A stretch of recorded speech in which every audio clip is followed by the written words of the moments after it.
we're gonna, before we hit the intro real quick, we're gonna test to make sure everybody can hear voices. The bars are bouncing for me. It seems like it's working. Jason, Biddle, you guys want to say something? Probably not. Stop. All right, bars are bouncing for when you guys talk. So, welcome everybody to Skep Talk Live, episode number 75, where tonight we will find out what Yankee Doodle was referring to when he said that he put a feather in his hat and called it macaroni. Was it the hat or the feather being referred to as macaroni? And what degenerative disease is making him call inanimate objects food? Excellent. I have wondered about that for a long time. Yeah. Exactly. Asking the real questions. The Druid, how are you doing? Druid was asking. I never get to see the intro. Oh, well, I mean, you just got to show up in time. Weird. Man. Stop this heresy talk. But tonight's panel, we've got coming back after a long string of absence. Oh, it's only been about like 2 weeks or something. We've got Jason. Jason, how you doing? I'm doing fantastic. I technically only missed one show. Was it last Tuesday? Was Tuesday the only one? Were you here last Thursday? Oh no! Did you do an episode last? No, I did not. I see what you're saying. Yeah, I wanted to do it, and you couldn't. Correct. So but it's still a long string of you not being here. That's true. I missed you too. And exactly. It's your fault. And returning again, even though he wasn't here to finish up the episode from last time, due to car-related reasons, we've got Tim Biddle. Stupid car. Car's always getting in the way of everything. Indeed. Sure do. Right. Like pedestrians, dogs. But we've got a really awesome episode planned for today. I was going through the news today, and I found a bunch of stuff that, like, I had to, like, constantly mentally slap my own hand to not go off on tangents because of shit that I was looking up. And nice. Yeah. So I wanted to take a second to remind everybody. So if you're watching this on YouTube later, or you're watching this live right now, and I'll mention this again at the end of the show when we've got a whole new set of people coming through, but we have a merch store at teespring.com/podcast-merch. Let me make sure that I find that one. I'm going to give everybody the link here. It's kind of funny. I got the store name Podcast Merch, and what? I got that. Yeah, exactly. Wow. Yeah, teespring.com/stores/podcast merch, and I can't believe that nobody had this, but so now when people go there, all they see is the sex drug shirts and stuff. So perfect. Exactly. If you run a podcast and you want some stuff on podcast-merch at Teespring, let me know. I'll put it up there, and I'll only take a small percentage. All right. Remember that this is a fair use talk show, and everything that we're talking about here is news, and what we are doing is criticizing it, commentating on it. This is a parody show about real news because none of us are real journalists. Seth's not here, so we don't have our real journalist, and right. Tom's not here, so we don't have our real doctor. So at this point, we've got our real accountant, our real talk show host, and me. Exactly. I was gonna say I'm not an accountant. Didn't even go to school for that. Sounds like denial to me. Exactly. You could say analyst. That would work. Right, but I mean that just boils down to Jason in accounting, right? Yeah. Basically. I'm just joking. I know. First step to recovery is acceptance. Exactly. And then anger. All right. So if you would like to help out the show, you can follow, you can subscribe, you could donate, you could throw bits, you can do whatever you want. You could go outside and kidnap a person off of the street, pull them into your house, and force them to watch the show. Or you could simply, but you shouldn't. Exactly. I'm just those are all hypotheticals. you could click this link right here that will formulate a tweet on Twitter that it will show everybody what you're doing right now and hopefully get them to come join the show. Literally having more eyes see the show makes it more fun. We've got more people talking in the chat, and people will get to see what kind of nonsense you spend your evenings watching. With that said, Jason, are you ready? Dude, I'm fucking so ready. I've been waiting for this for like 2 weeks. Biddle, are you ready? I don't know. Maybe. Oh God. Okay. All right. Let's get into the news. Yeah. I should make one of those for Facebook. You can go to any one of my Facebook and copy and paste the status that I put up there, or share that too, because I put a status for every episode. So, and it'll take that sweet ass picture of Bride Godzilla and fuck you Becky and share it. So, all right. I think this is definitely going to stick around because this is always fun. Here are 3 headlines that didn't make it for today's episode because either the article was absolute fucking trash or it was just, it turns out to be like fake or boring, you know. The first one was California senator agrees to discontinue fun-loving noogie practices. That bastard. Fake news. Noogies aren't fun. Exactly. And they are when you're the one giving them. Right. You're a bully.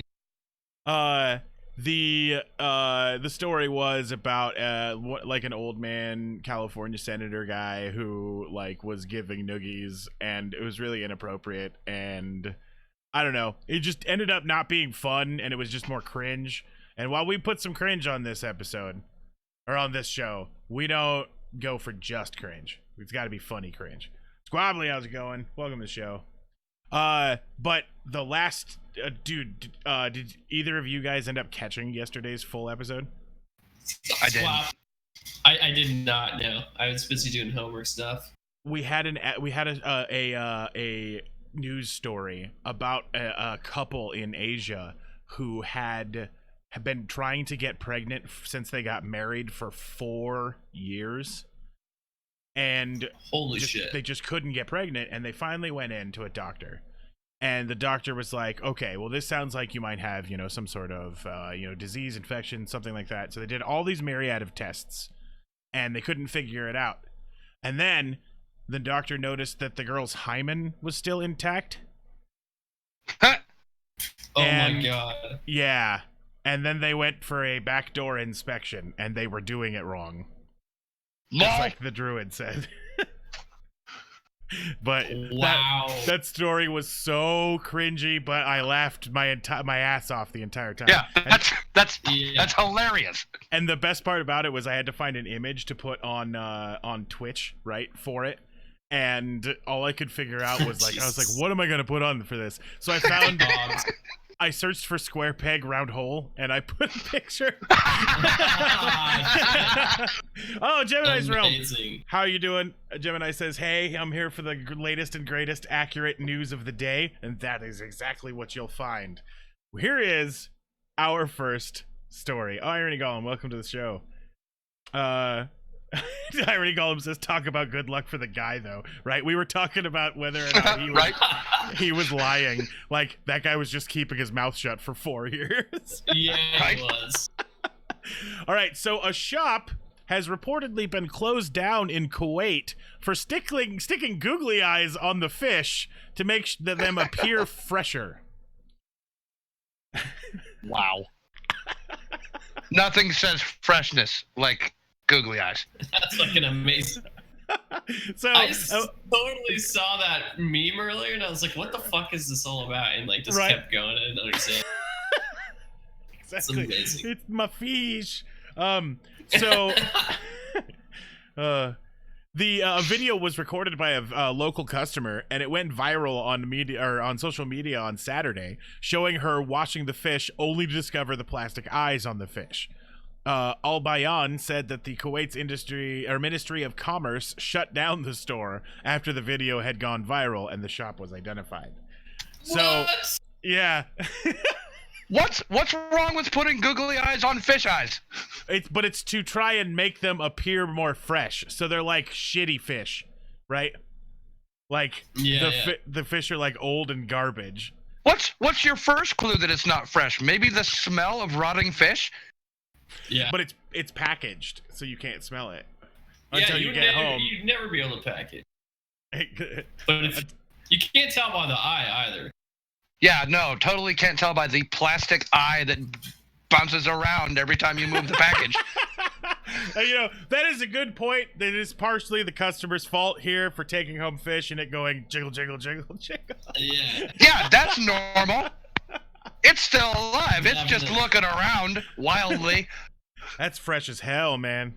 I don't know if Gemini's Realm did this on purpose, but she said for eel, and no, it's fish. Lol. The druid says the eye kind of starts to cloud up when it's less than fresh. So yeah, I suppose that I mean, I am no fish marketeer, but the googly eyes never cloud up, never. So amazing. They do if you put clouds in them. True. But why so you're would a liar. You do that? But they're not clouding up. You're clouding them up. That makes you a liar. So right. is this as unethical as re-dyeing meat? Huh? Is it? Yeah, that's a good question. Are they? If they're putting different dates on them or something, then yes, it's just I guess. as unethical. Yeah. But they're not really putting a different date on that, right? They're just putting a googly eye on a fish. Yeah, they're basically dressing it up a little bit. Like if you served your ground beef in like a bouquet of roses or something, right? You'd be like, "Oh, this is amazing! It smells great." It's not unethical for me to put googly eyes on my friend's car or something. I mean, maybe it is unethical, but not in that way. Right, but I mean, you're not trying to get something better out of that car with the googly eyes, unless you maybe are, I am. Right? Like if you're trying to sell the car and you're all like, now with extra googly eyes. What I don't get is like if they were gonna go to that extent, they may as well just bought a bunch of fucking glass marble eyes and just stuck it in. Pulled the old eyes out, put those in. Those are more expensive than googly eyes, bro. Right. Pack of googly eyes, $1 on Amazon. They should have taken the original eyes out of the fish. Right. Yeah, well, that's what anybody would think, right? Right. Unless you live in Saudi Arabia or whatever the fuck these people are from. Kuwait. Okay. Yeah. Irony Golem says, would googly eyes be bad taste for mortuary work? Put the love on display with the rattling anime eyes. No, that's unethical. You're trying to show them off as still fresh. Exactly. All right. So this next story, police are hunting for a rogue paraglider who intimidates people by flying low over a Sussex seafront and shouting abuse at them. That's fucking amazing. Yeah, that's pretty good. If this guy wasn't from England, I would say, right. If this guy wasn't from England, I would say he was an American hero. Yeah. Right. It's freedom of speech right there. It can't even be that bad if you could take him out by literally throwing a ball at his parachute. You know what I mean? Like, it's like, fuck, guys, come on. Somebody's gonna pull a rock up and just put a hole through his chute and then he dies. Yep, right? Like exactly. That's how he fucking ends his life. I don't know if he's at low enough altitude to yell at people. 10-10 worth it. Well, he's at least gonna break some legs or something. Yeah, it's not gonna end well. Officers in Brexhill-on-Sea have received more than a dozen complaints about a man's airborne antisocial behavior in the past 2 years. Whoa! All right, there we go. The aggressive paraglider launches from Gailey Hill, which overlooks the town's beach. He is also accused of causing criminal damage and obstructing roads. So apparently he's doing a bit more than just yelling at people. Okay. The Sussex Police and the Civil Aviation Authority have launched a joint investigation into the man's behavior. One police spokesperson said, Over the past 2 years, the Sussex police have received reports of the paraglider causing criminal damage, obstructing the highway, being abusive and hostile towards members of the public, and generally misbehaving in an antisocial manner.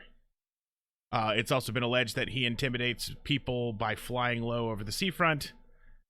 One witness said he is evil. His foul language and his language is foul and obscene. We fell foul of him more than once on one occasion. My wife will no longer go up there in case he's there. Another bystander said he flies really low. He's a social nuisance. We'd like to hear from anyone who's experienced problems from them, the police have added. Anyway, this guy's awesome. Fair enough. I would like to point out, apparently this place is called, like, something hill upon sea. Mm-hmm.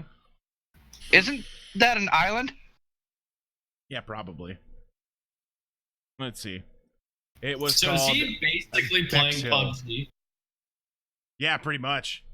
Just going in and yelling fucking racist shit at people? Or he's just he's like China #1. Like yeah. It's like having PUBG right there. Exactly. L2P! Irony Golem. Oh, damn, son. Golem with the 9-month subscription. Welcome back. Thank you very much.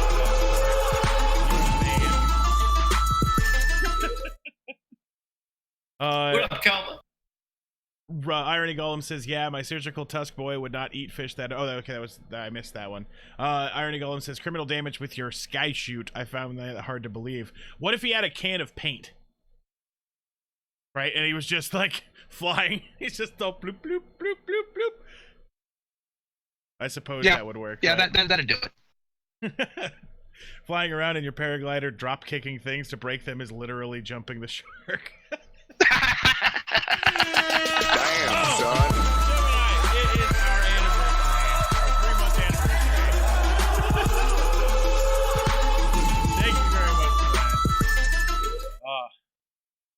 It's how time flies when we're all having fun. Thank you very much for that support. I appreciate it a ton. I was thinking, you know, this guy's basically just playing fucking Far Cry like all the time. Right? Yeah. Yeah.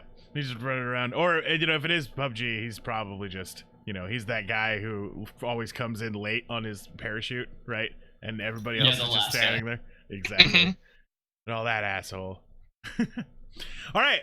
So on to a very Skeptalk story. So Toronto is going to be the home of North America's first sex doll brothel. Whoa. Good on you, Toronto. Progress It is hit happening. Canada. Yep. Exactly. Canada That's crazy. has caught the sex bots. I give it 2 months till somebody dies of electrocution. The last time that happened, from what I understand, last time that they did a sex bot brothel was in England, and they had to go underground and start renting apartments in order to put together their sex bot brothel, and then eventually they got shut down, and like 25 sex robots were seized or something like that. Lol. Yeah. And wasn't the guy like super disturbed with some of the things that the clients wanted to do, and he was just like, this is terrible. Exactly. Yeah. He was not very pleased with how that was going on. But according to the website for Aura Dolls, the company behind the brothel, the vision is going to bring a new way to achieve sexual needs without the many restrictions and limitations that a real partner may come with. So the druid says, so public masturbation establishment? Kinda. Yeah. It depends on whether or not they get the ones with the AI. The ones that can Wait, be is like, that a thing? It's not a real AI. It's not like... Well, there's totally all sorts of like, not like full AI, but right, like. Okay, that's good. Well, I think it also matters on. I think it also matters on whether you're in a closed room or not, because at that point it could just be like a video wank bank. Right. Yeah, true. Dude, what's fucked up is in 20 years, you're gonna be on Pornhub and you'll be accidentally watching a fucking robot Oh yeah, sex right. video. Well, it'll be two robots, right? Yeah, and you'll have no idea. And you'll be like, exactly. What? I feel like I just watched like some weird stuff. Yeah, I feel like I just watched some hentai. It'll be the equivalent of you sitting there jacking off while your microwave and your toaster like ran into each other. Right? That's some sweet business right there. Right, exactly. Skeet net. Skeet net. Fuck it. Fuck, I'm gonna steal that for future stories and possibly t-shirts. Yeah. When the sex robots come to take over, Skeet net. Yeah. Exactly. So, the brothel is expected to open in a shopping plaza on Young Street, south of Shepherd Avenue, on September 8th. That's today, or it's 2 days from now. 2 days from now. Okay. Yeah. The company doesn't give the exact location on the website, stating it's announcing it upon booking. So they aren't even going to be like a public storefront. You actually have to book the situation. Right. So, they tried really hard to try to cater to every single standard of beauty. They have different ethnicities, different eye colors, different hair colors. And a representative for Aura Dolls said the company has a plan to expand their collection in the near future and will add male dolls. I gotta wonder if they're gonna have something for chubby chasers. Oh wow! I think Snuffleupagus is coming. Okay, would you accomplish that by getting an actual overweight sex doll, or would you put a fat suit on a sex doll? Gross, dude. Fat suits are grosser than. But this one would weird me out. Right? You know what I mean? Just like I don't know what it is about. It's like the tan weird color. You know what I mean? It's like it's so much silicone.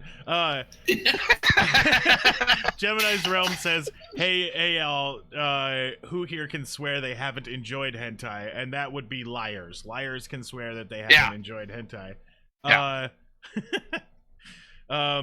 Irony Golem says, I don't know, man. Copies of celebs, fictional characters get to smash a perfect copy of Mary Poppins or Wonder Woman. Wow. Potential. Fuck. Gemini's Realm says she's got a few friends for you, Biddle. Oh. Right? Well, taken. Not a chubby chaser, so yeah. Exactly. All right. So based on that last story, guys, completely unrelated. Anyone up for a road trip to Toronto?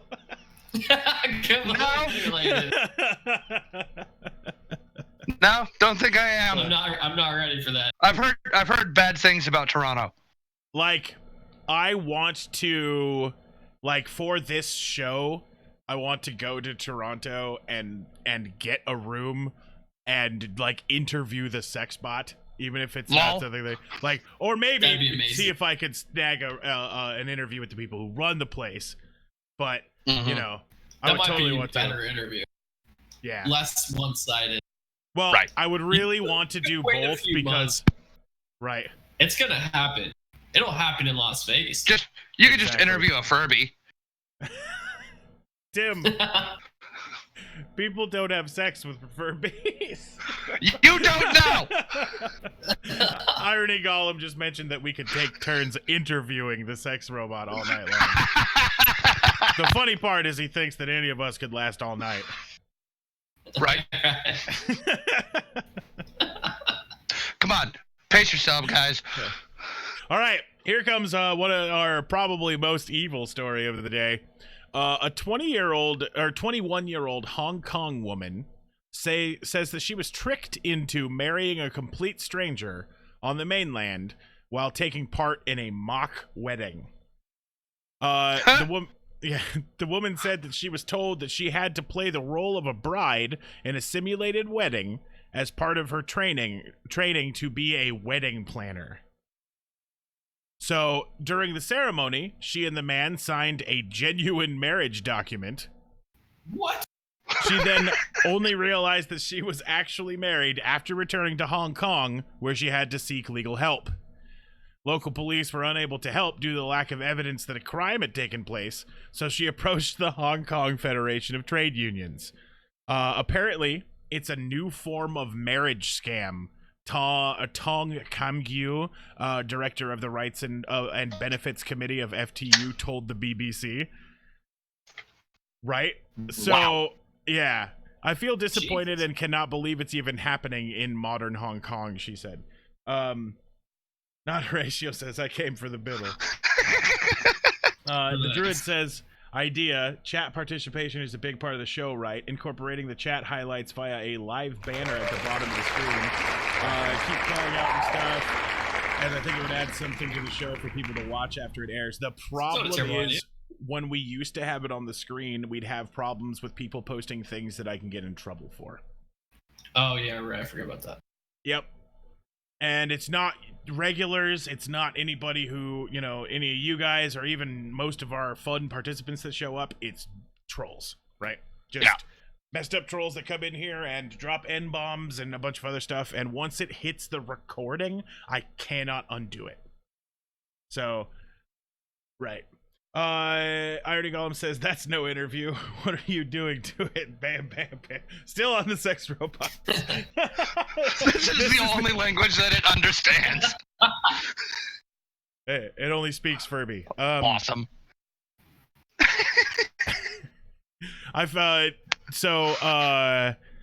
oh my god, can you imagine a sex robot and a Furby in the same room? Yes. And now I need a cold shower. That would be amazing. Yeah. Why would I do that? Do you want cyborgs? This is how we get cyborgs. Exactly. So the woman who felt taken advantage of, Enet, welcome to the show. So the woman who felt taken advantage of thought she was being she saw a listing for a makeup artist apprenticeship, but after applying, she was convinced by the firm to switch to the wedding planner role.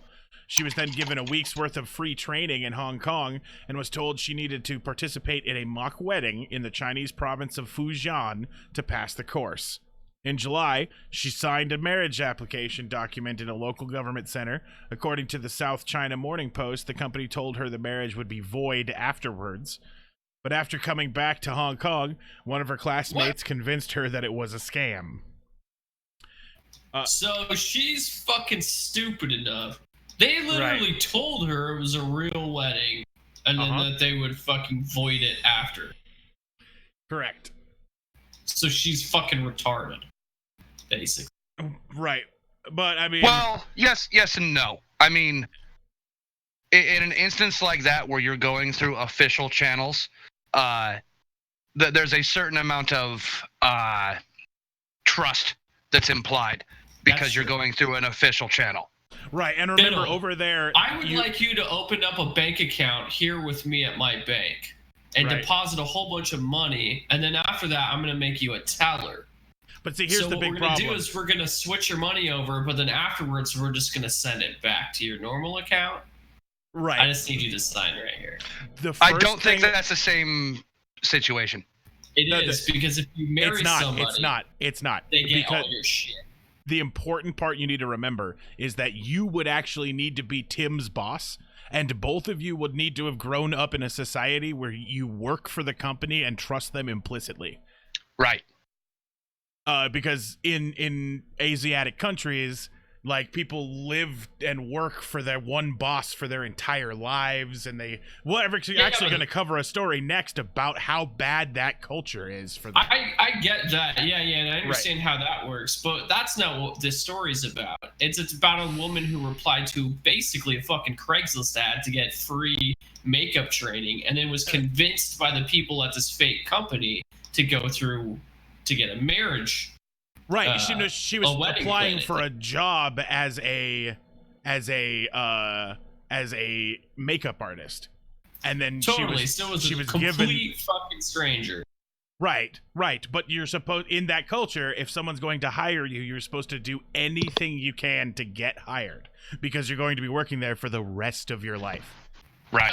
That's not that true. We're just about to talk more about that. We can. I have plenty of friends from Hong Kong. It's not really like that. Right, she was from Hong Kong, but the rest of the people were from mainland China.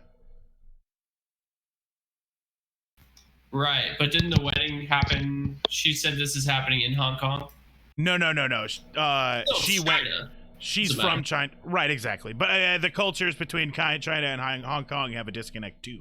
Right, but yeah, it's kind of the difference between China too. Everywhere else in Texas and Austin. This is fucking stupid. That's what I'm saying. This chick is. Yeah, I'm just not saying that she was absolutely stupid about it. Yes, she did make a mistake. She should have seen it coming, but it's an understandable mistake to me.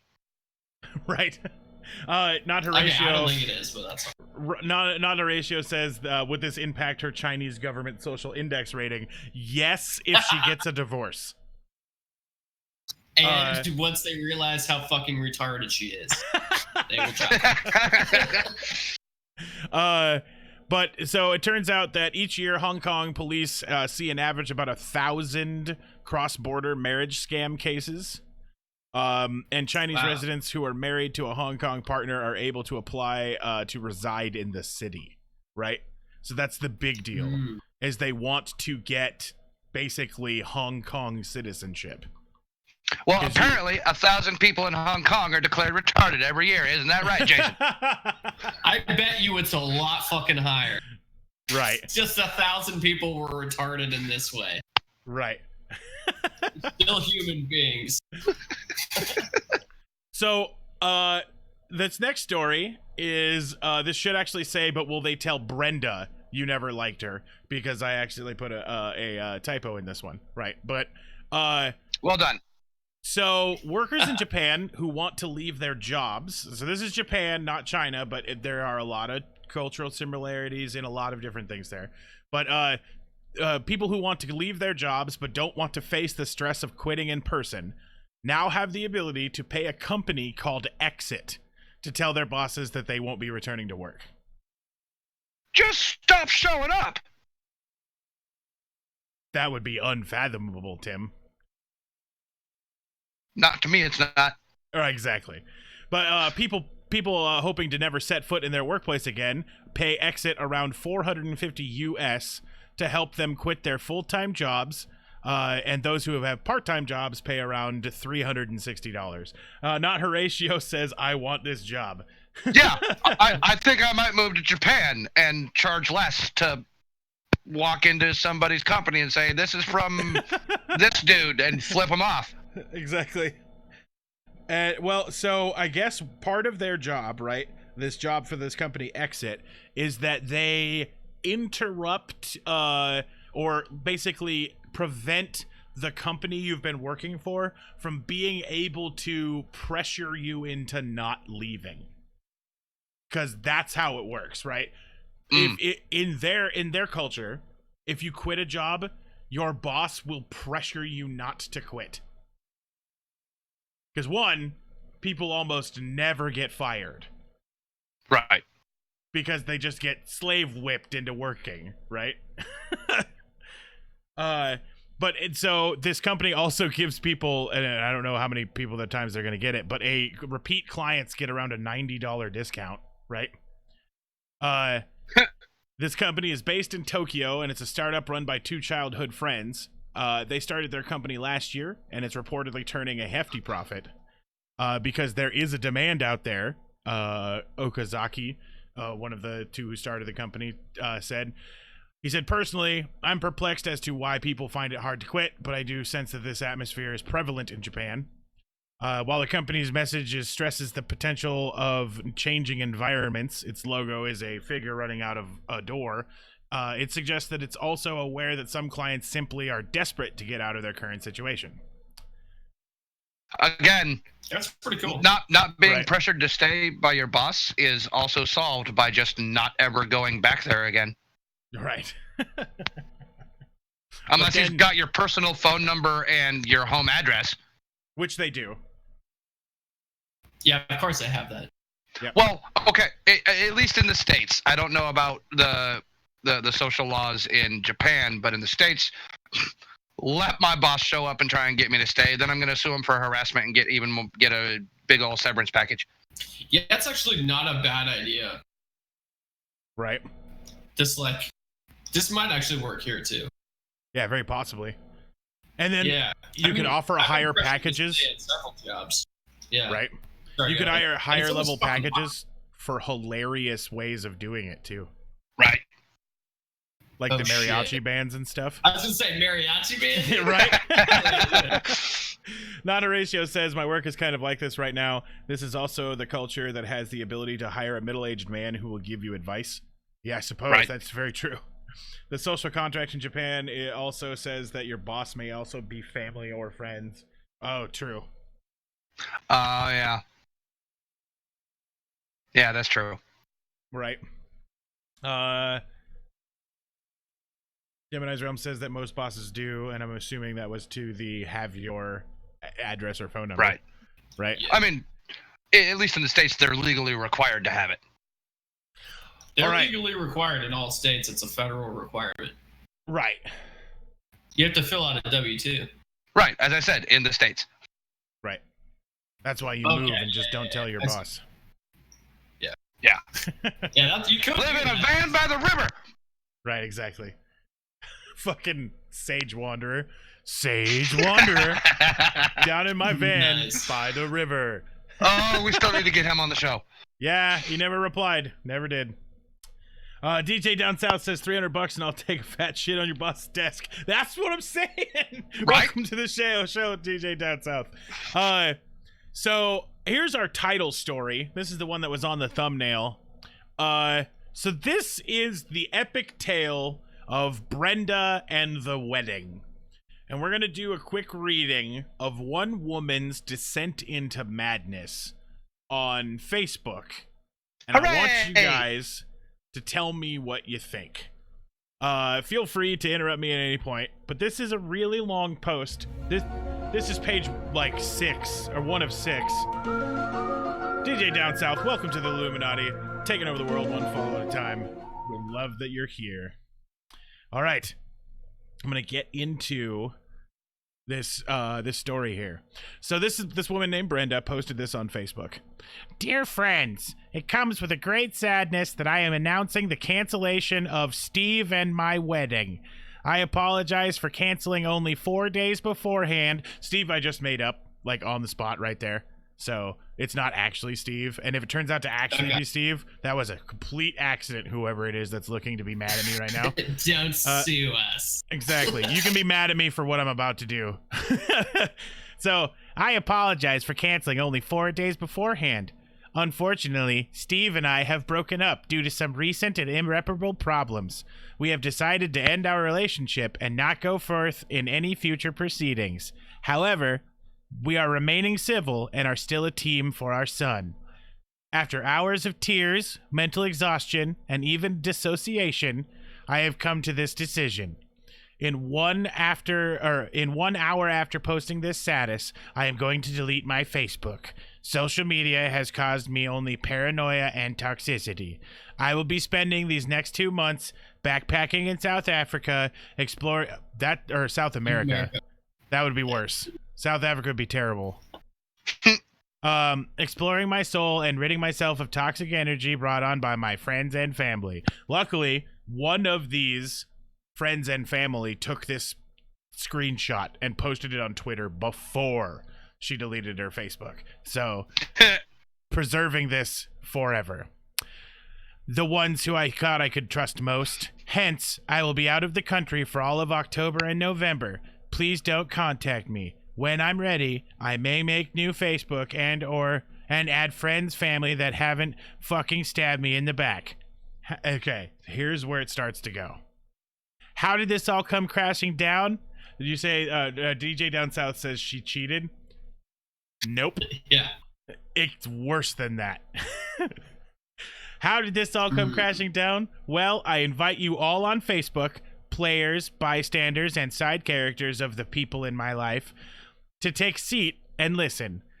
You're all involved somehow. Somehow everyone is wrapped into this mess. Even if you weren't invited to my wedding, I don't care. You might hear of the drama, and I'd rather you hear it from me. I'm not asking for sympathy. I just want to tell my story.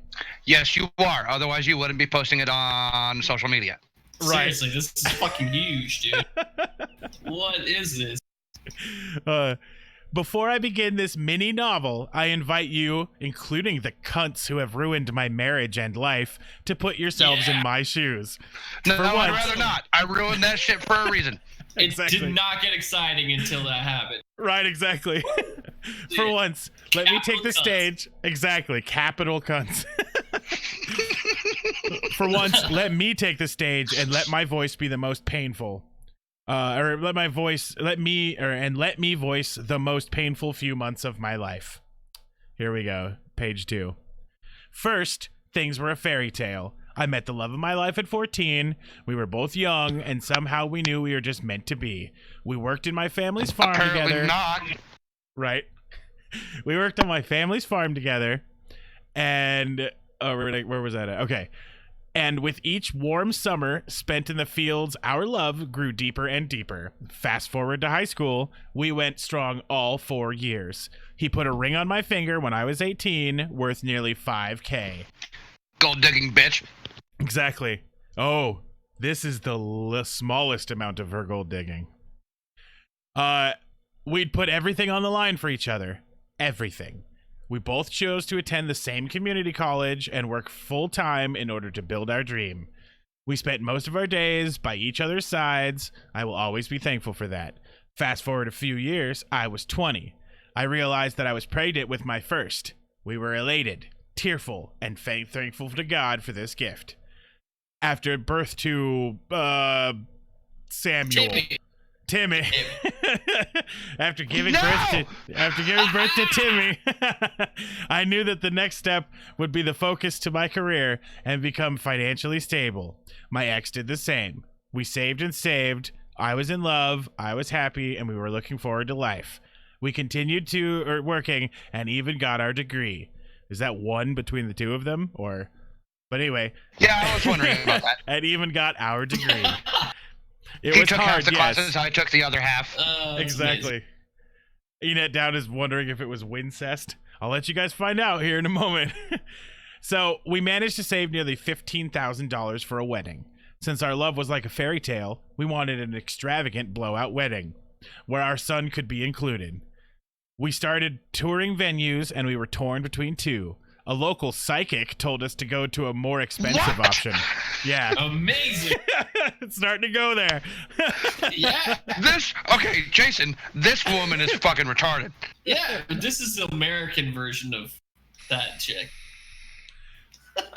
And so we thought, why the hell not? We're number one. We just needed a little push. Our dream wedding amounted to $60,000, all included with flights to Aruba. All we asked for was a little help from our friends and family to make it happen.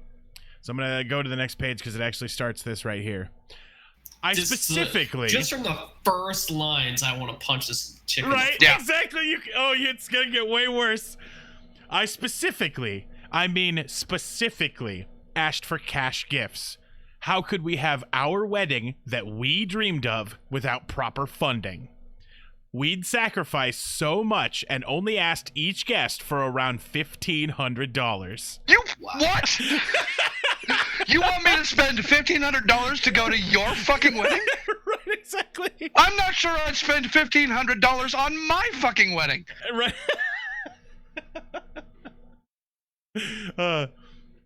We sacrificed so much. We talked to a few people who'd even promised us more to make our dream come true. My maid of honor, who shall not be named, pledged $5,000 along with her planning services. We tearfully thanked and accepted. Right, exactly.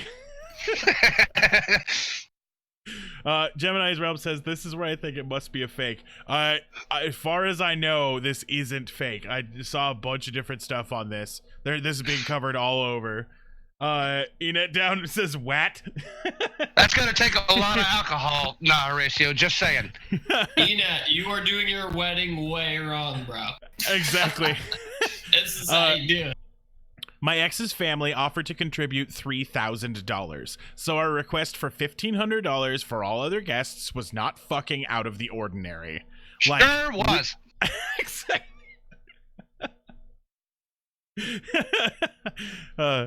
Down DJ Down South says I could give you $1,500 or a toaster. Yeah. $1,500 or my firstborn, says John. I'd rather give him my firstborn. Exactly. That's a money saving proposition. Yeah. Like, we made it clear, if you couldn't contribute, you weren't invited to our exclusive wedding. This is a once-in-a-lifetime party. So we sent out RSVPs, and only 8 people replied and sent us the check. One, there Be are happy 8 you got 8 stupid people, right? Yeah. Enet, we'll get to that part. So we sent out RSVPs. Only 8 people replied and sent us the check. We were fucking livid. How is this supposed to happen without a little help from our friends? To make matters worse, my ex's family took back their offer. Suddenly, more people backed out, including the cunt maid of honor, my best friend since childhood, my second family. Yeah, she won't give me $5,000 for this thing that doesn't really impact her. Yeah. Right. Exactly.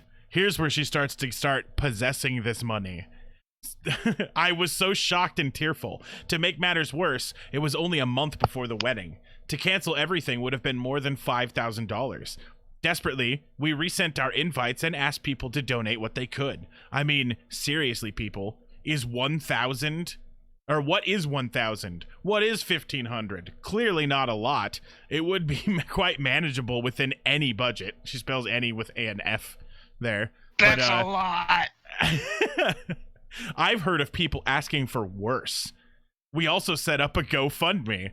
That only got us $250. And at this point, we were exhausted, tired. I yelled at my ex. I became unrivaled. I realized my dream wedding was becoming a nightmare. Then it got Unrivaled. worse. Is that what I said? Nope, you said unrivaled. I'm pretty sure I said unraveled, but...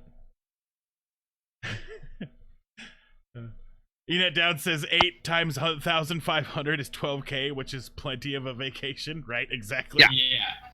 When Horatio says I would throw a not going to the wedding party. Right. My ex came into the room and offered to get a Vegas wedding done. I laughed in his face, but then he was dead serious. He wanted one of those cheap, raggedy, filthy, whore-like Vegas weddings. I mean, Jesus what Christ. the fuck? Was he out of his mind? Am I some sort of hooch piece of fucking trash, a hooker? Yes. You are specifically asking people for money so that you can get married in front of them. You're a hooker. Apparently I said unrivaled. Clip it. Or it didn't happen. Am I supposed to like the idea of getting married at the heart of the shady gamblers, alcoholics, and get rich fast fallacy? Suddenly, my body began to shake as I entered a panic attack. My ex left the room and didn't apologize for his horrid suggestion. I then called my maid of honor and cried my eyes out. Instead of sympathy, I was told that I was asking for too much and that I should stick to my budget. I mean, no words can describe. How could someone who offered me thousands of fucking dollars then deny me my promised money and then tell me to shift down my budget? This is, like I said, Wow. Possession has now shifted the money that yeah, hasn't now it's even been her paid. money. Right, exactly. Enet Down says, I feel bad for the bankruptcy lawyer in this story. Right? Oh, Jesus.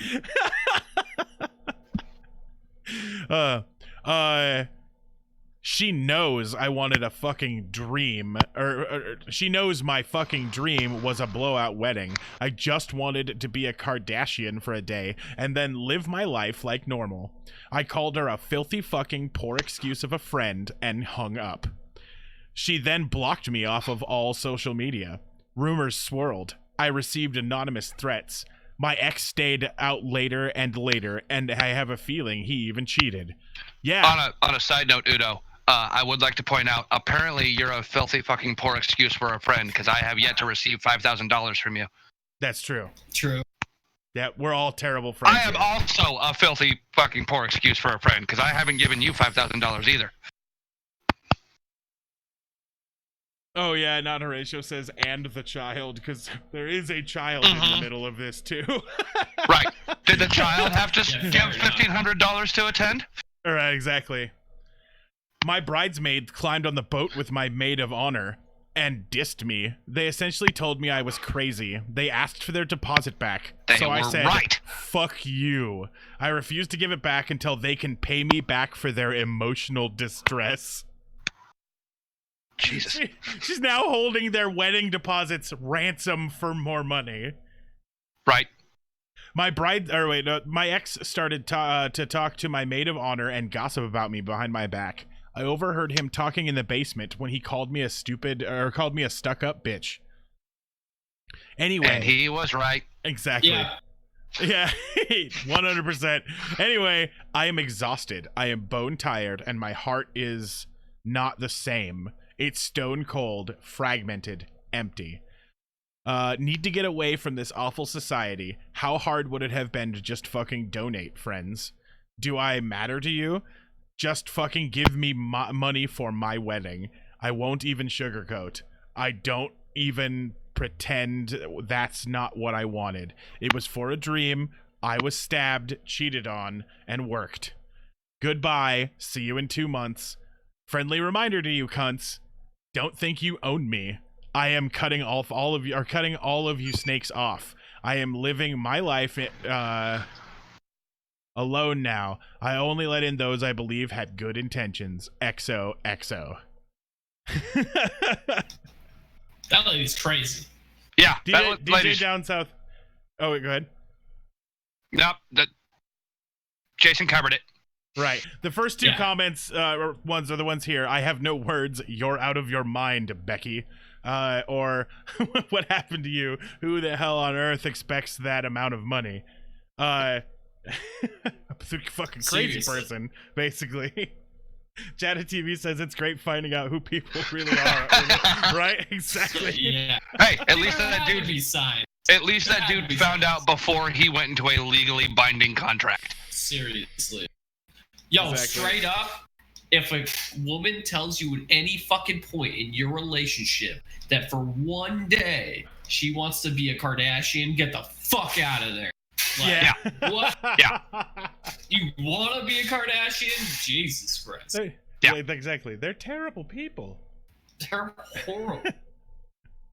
All right. So, ever met somebody IRL who was as disconnected from reality as Bridezilla there? Tim?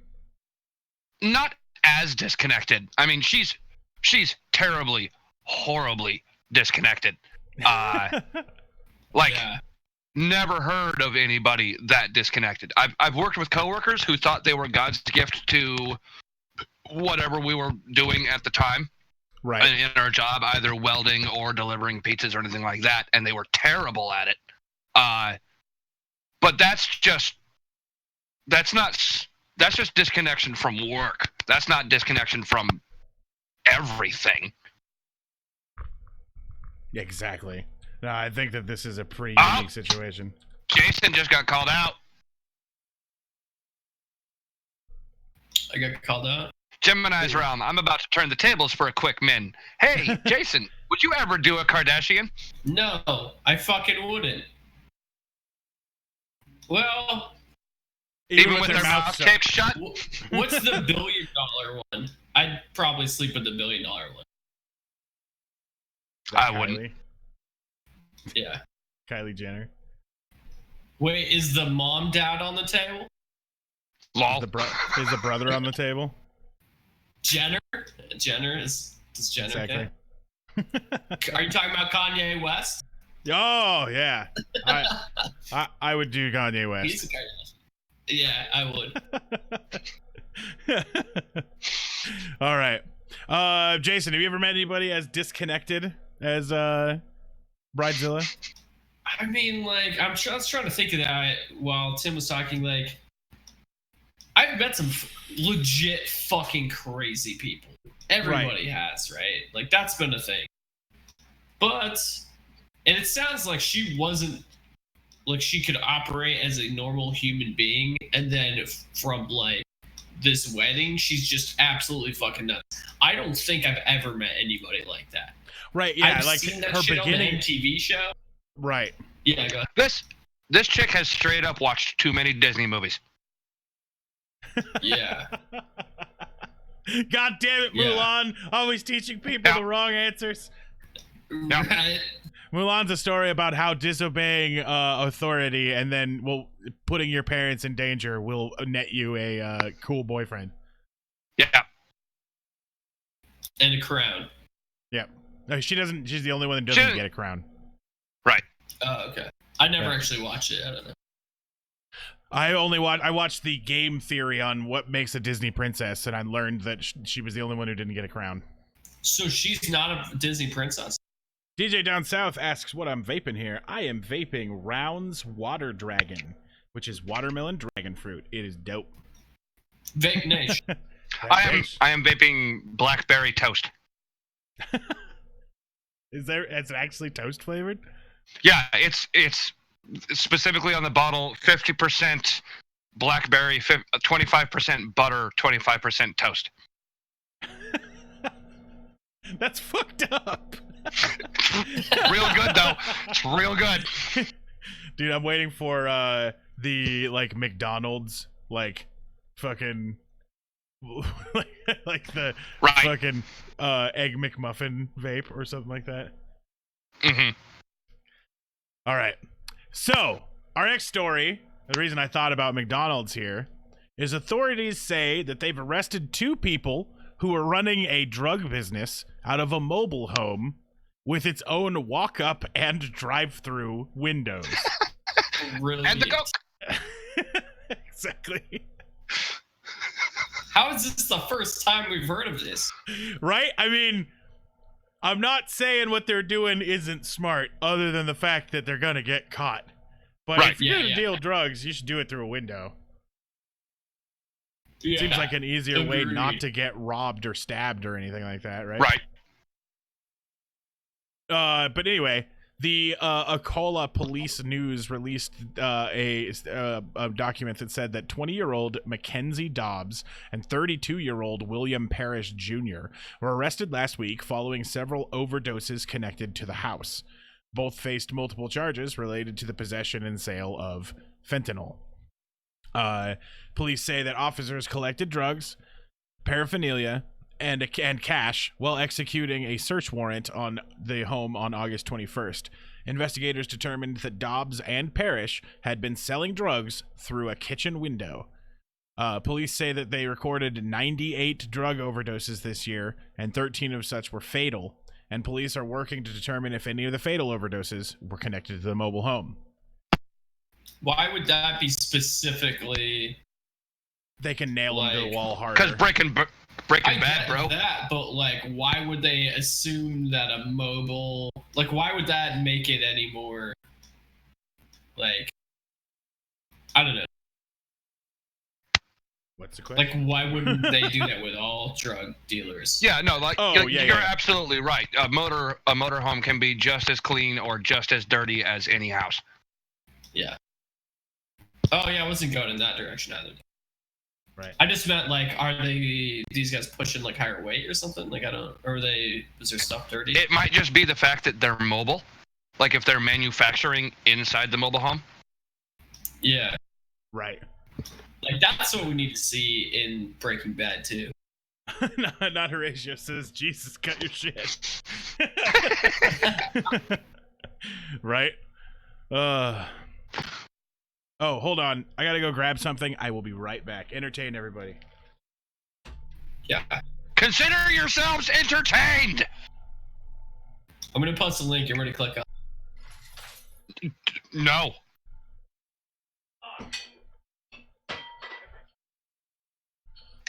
Sounds like Udo's breaking stuff.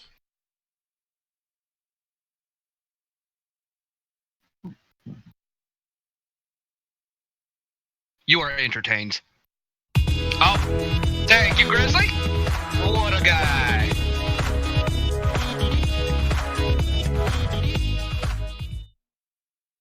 I believe Udo would say here, thank you, Grizzly, for that 100 biddies.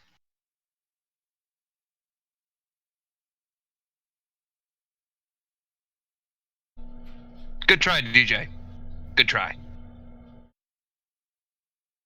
Consider yourselves entertained. Cat videos.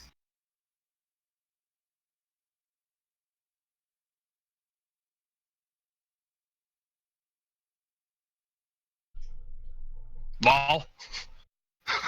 There you go, DJ. Get some. To Google. No, it really doesn't. Well, maybe you should have picked a better song.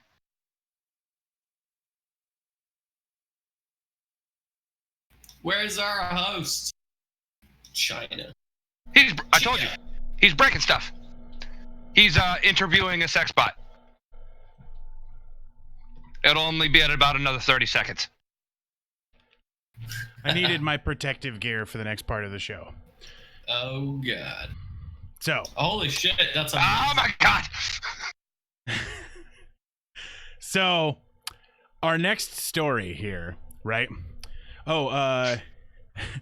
Is about, this is from the New York Times. So I'm not being insane, right? Like, I'm sitting here with a tinfoil hat on my head. That's for reasons, because the story is fucking spooky. So, doctors and scientists are now confirming that microwave strikes are the most probable cause for the sonic delusions that were caused at the embassy staff for 3 different, or was it 6 different embassies? Huh. Okay. Yeah.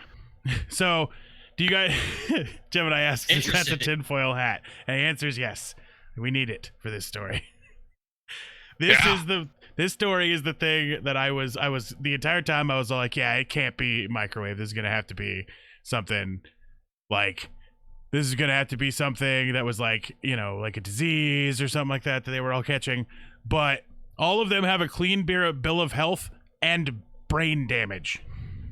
Yeah. Right? I thought it was going to be a sound. Right. Exactly. There were a lot of people who were thinking it was going to be sounds, but it turns out it might be microwave weapons. Huh. Right. Nuking their brain. Pretty much. Basically catching them on fire from the brain. Yeah. But, yeah, that's crazy. Originally during the Cold War, Washington feared that Moscow was seeking to turn microwave radiations into covert weapons of mind control, and more recently, the American military itself sought to develop microwave arms that could invisibly beam painfully loud booms and even spoken words into people's heads. The aims were to disable attackers and wage psychological warfare. But doctors and scientists that have been researching it are now saying such unconventional weapons may have caused the baffling symptoms and ailments that started in late 2016 and hit more than 36 American diplomats and their family members in Cuba and China. So I think it was 3 embassies, the 2 Chinese embassies and the 1 Cuban embassy, like, because there's different locations for the U.S. embassy in China. Right. And then the 1 Cuban embassy. And the Cuban incidents resulted in a diplomatic rupture between Havana and Washington. The medical team that examined the 21 affected diplomats from Cuba made no mention of microwaves in its detailed report. But Douglas, oh crap! keep hitting the wrong thing. Hold on. Dude. If you guys had to explain why that happens, I have to have all of everything up right now. I have to have like multiple windows on one screen, so the PowerPoint control is very small, and if I move my mouse too far over and scroll up or down, which I use to go through all of the notes that I've got here, it then advances the slide. Gemini says aliens, which is why we have this tinfoil hat right here. We're not getting too far from that being a plausible reality. I would like to posit a theory. This is very hot. I'm going to take this off. Yeah, but I'd also like to point out that when you put aluminum foil in a microwave, it sparks and does terrible, nasty things all over the place. Are you sure you want that on your head if microwaves are being directed at your head? I think so. It's like an alarm system. Exactly. When the sparks just start happening, you'll know. Yeah, get the fuck out. All right. Also, what is going on around the windows on that embassy? Is that rust? Like all of the stripes in the background? Well, it's got blue stripes, which looks like painting tape. No, I think that's the curtains. Yeah, it's Venetian blinds. Yeah. That's pretty normal in an embassy. Well, I mean, on the bottom floor, you've got a lot of red discoloration around, and then every single door and window on the bottom floor has a bright blue perimeter, as if it's been hit with painter's tape. Yeah, it does. Yeah, that's probably what that is. Probably painter's tape. Yeah, they're probably painting all this. Because it was rusty, so now they're going to paint it up. Oh, we got to paint it. Call in the Marines. Right. Because of the microwaves. Exactly. But anyway, if you guys are interested in more stuff about that, all you guys got to do is look up like microwave attacks, and everybody's starting to go crazy. But we're going to move on, because that story from there gets real dry. It's just talking about like the symptoms that they were having and that microwaves could in fact cause them. So, and I don't need I don't need the tinfoil hat anymore because one, it's way too fucking hot to wear. Like instantly it was awful. And two, the bit gag is over, so. Well, I'm pretty sure I know why it was getting hot. I'm pretty sure you're getting hit with microwaves. It's very true. Oh, shit. Get wrecked. Chia's finally here for me. DJ Down South says it's anti-microwave tape. Perfect. Nice. All right, so prosecutors have filed... Nope, go ahead. That would mean that there's never been any fucking tinfoil in that embassy. Which means nobody went and got takeout and brought it home. All right, Gemini, thanks for joining us. Yeah, exactly. I don't believe this hypothesis. That tinfoil hat was made out of 2 burrito wrappers. Was it really? Yeah. No, you're definitely right, Jason. It was a terrible hypothesis. Yeah. It was more of a joke as opposed to an actual attempt to find the truth. Right. All right. So prosecutors have filed charges against a student who allegedly pretended to be a doctor at the University of California, Irvine, and the Children's Hospital of Orange County, officials have announced on Wednesday. Wow. You guys get the douchey Hauser joke? No. Well, yeah. Yes, I do. Doogie Hauser. Right, exactly. All right. So Aria Uskayan, a 23-year-old student at UC Irvine, was charged with a felony count of providing medical diagnosis while impersonating a doctor and 8 misdemeanor counts of misrepresenting oneself as a licensed medical practitioner, according to the OC District Attorney's Office. Aria was seen in a booking. This is his booking photo that we've got here. Apparently I grabbed the caption too and wasn't reading it. Officials accused him of claiming to be a doctor while diagnosing a male patient about a growth on his neck at a consult room at UC Irvine on May 3rd. He was also suspected of impersonating a doctor at the Children's Hospital of Orange County on at least 7 instances between April 23rd and June 4th. In each of the occasions, He would claim to have misplaced his hospital badge to security before requesting a temporary one at the district's attorney's office. Or the district's attorney's office has said. When hospital staffers asked for verification of his status as a doctor, the man allegedly provided the name of a UC Irvine personnel. So he was going in and he was doctoring around. Wow. Yep. That's pretty funny. It's really fucked up. One, if his diagnoses ended up in any like serious conditions, not being treated or whatnot, that's fucking terrible. Right. Yeah. And then I've got to wonder, what's his end goal? Like, why? It could Other just be than, a power trip. I'm a doctor. Yep, power trip. DJ Down South says that they would impersonate an OBGYN. Oh, jeez. The problem is, when you go down, sometimes you get to see patients that you don't want to see down there. Right. That's something I've actually had a couple of conversations with some other people with, of you don't really want to be in that field, because sure, every now and then somebody hot will walk in, be it male or female, depending on what you're doing. But you also get the scum of the earth coming in too. Yeah. Jason, thoughts on OBGYNs? No. He's out. He's done. He checked out of that conversation. All right. Yeah. All right. So Tim. Oh no, Tim's out. No, I'm here. Okay, Jason. At a movie theater, which armrest is yours? And chat, feel free to weigh in for this. Both of them are yours? Yeah, I share. Twisty doesn't get one? My arm is small enough to, like, you know what I mean? My forearm. I'm not a strong guy, dude. You're on my wee baby arm. Yeah. Yeah, no, I usually just try to share them. I don't think it's weird if I touch skin with another person. Unless it's a stranger. But if a stranger's sitting next to me, I'm a fucking idiot for picking the wrong seats. Straight up. So, yeah, like, you just don't go to packed theaters? Fuck no. I try not to. Sometimes I end up in that situation, but, you know. But the druid says... Go ahead. Sorry, go ahead. The druid says both. I also tuck my elbows right into the back.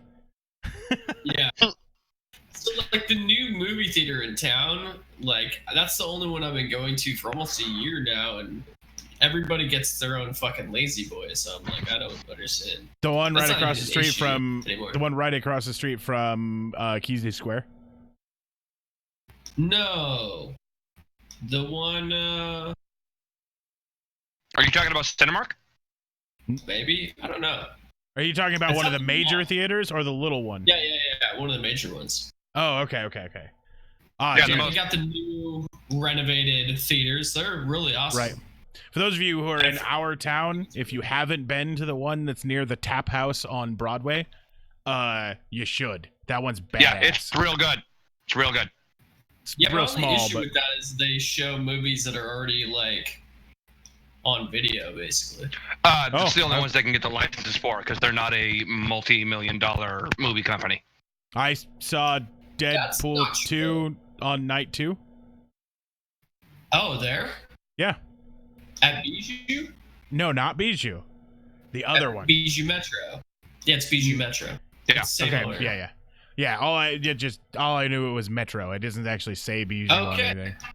Yep. Well, that's cool, man. I didn't know that they got that license. That's great. And I was gonna say, Tim, there's plenty of small theaters that have new movies. But most of the time, those small theaters have more of a budget to get those movies. Yeah, it's a little bit harder to run all fresh releases, because those are going to be significantly more expensive to get the rights to than stuff that's already on video. Right. Yeah, I'll check out that downtown one. That's good to know. And sometimes there's some that, like, places like that. There are places where you can't actually go see some like I the Aqua Teen Hunger Force movie film for theaters in town only showed at the Bijou. Right. Gosh. Right. Oh, also, like, it was the only place in town to go see that terrible, terrible film, Teeth. Fuck that movie. I'm not familiar with that film, and I don't think I want to be. No, dude, it's amazing. I didn't know they fucking... that came into theaters? Yes. I saw it. I saw it opening night at the Bijou. It was the worst thing ever. Why did you go see that? Jay Newton 1018 says Teeth was amazing. Oh my god. Yeah, that's fucking fantastic. The only part I laughed about was when the dog got the dick. I laughed very hard about that, but the more and more you talk about this, I don't think I want to see this. It's a movie about vagina dentata. Yep, don't want to see this. But it's like alien dentata. It's fucking awesome. DJ Down South says, I grip the popcorn with one arm and act like I'm constantly fishing for a kernel. Also, we have a drive-in movie theater. The Druid came back to Dog Got the Dick. Well, he did. The dog got a hold of it and ran off with it. All right. This next here's the rage story for tonight. If you're all ready to get mad about something, we'll get mad together. So a series of robocalls, which we all automatically hate, right? Yeah. Has allegedly been put together by a neo-Nazi website targeting Iowa's Hispanic community after the murder of the college student Molly Tibbetts. Wow. Whoa. So Iowans this week were receiving pre-recorded calls advocating for the murder of all Mexican immigrants, the Iowa Starting Line first reported.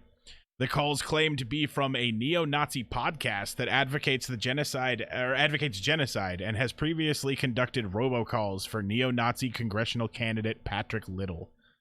Yep, I'm mad. Right. So yeah, robocalls are now even worse because they could just be from hate groups. Wow. Both Biddle and I have been experiencing incredible amounts of automated calls and stuff like that to our phones. Tim has just signed up for the do not call list, and I have not. Yeah. This is a good PSA. The National Do Not Call Registry is free and very easy to sign up for. So if you are getting plagued by robocalls or telemarketers or any of that, you may want to consider doing so, because that's your last line of defense. That's before you officially start reaching into lawsuit status. Right. So I just quickly wanted to cover that to let you guys know that that is a thing that we can all be real mad at. But we'll move on to something a little funnier. Only it's something that Tim and I can't talk about. So Jason, I'm going to need your help for this one. Okay. So, users of a popular app, including Snapchat and StreetEasy, were stunned Thursday morning to see that New York City had been replaced on some maps with the label, Jason is the only one who can say this. Wow. Metropolis. Screenshots were right. Screenshots were posted to social media showing a wide variety of apps that appeared to be affected, depending on how closely people zoomed into the maps of the city.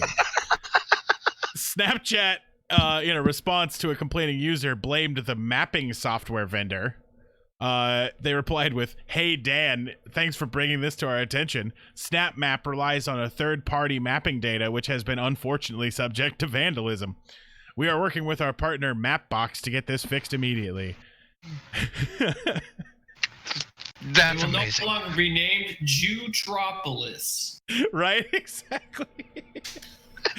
Jason, what are your thoughts on this? I mean, as an expert.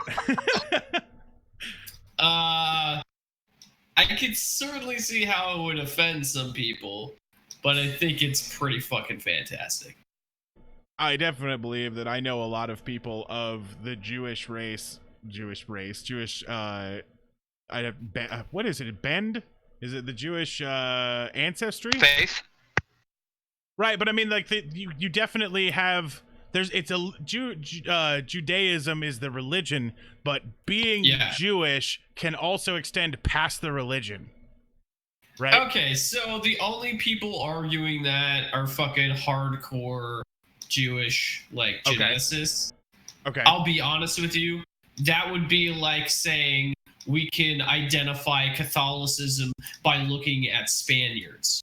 You know what I mean? Like, okay, yeah, no, 100%. It's like, it's like, because there's the ideology that Ashkenazi Jews, like anybody from Ashkenazi was Jewish, but that's not the case. Just like not everybody from most areas of Spain was Catholic. In fact, a large portion of Spain between like 500 to I think about 1600 AD was Muslim, like gotcha. Yeah, 30% of the population. So it's really hard for me to like. Well, in modern I don't day, agree would be, with that ideology. Yeah, in modern day, it'd be analogous to saying everyone from Utah is Mormon. Exactly. Yeah, that'd be a modern example of that. Yeah. Okay. Yeah, so. Yeah, I'm just trying, being a land-owning, voting white male, I have eggshells I have to walk on. You do, man. You say Jewtropolis like you mean it. Right.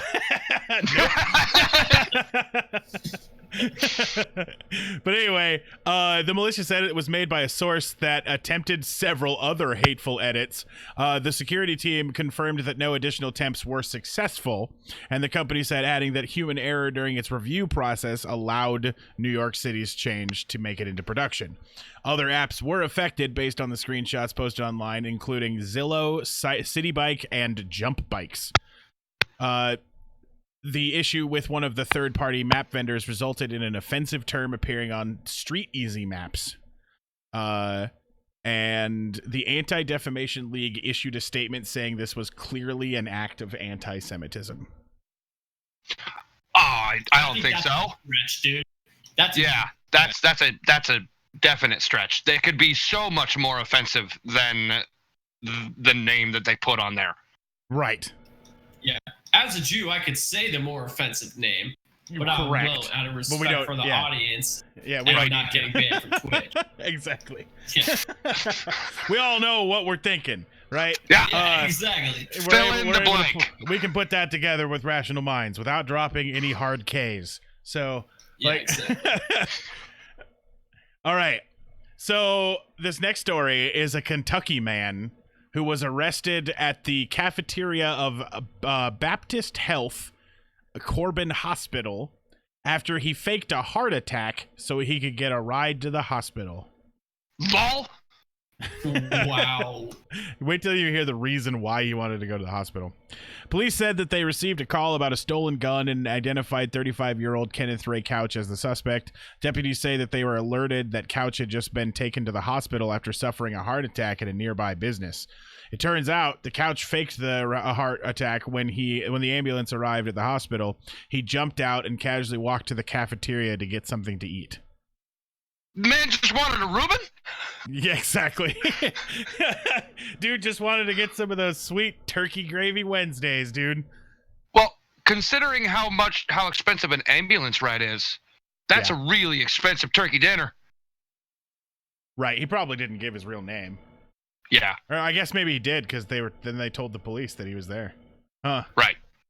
This guy sucks. This guy is retarded. Right. While he was enjoying his food, officers from the Knox County Sheriff's Office arrived and took him into custody. He was charged with burglary and falsely reporting an incident. Officials say that they discovered he had a bench warrant in his arrest for another Kentucky county for writing bad checks. Jay Newton says, should have just Ubered, right? Right? Yeah, seriously, what the fuck? Because now you're in prison. Exactly. I just recently became an Uber driver about a month and a half ago for side business, which is getting ready to open. Like tomorrow, I got to take my car down to the Hilton to become a Lyft driver at the same time. Nice. But I didn't see anything in all of the manuals and stuff about Uber drivers and going to the hospital. So that's probably still a problem.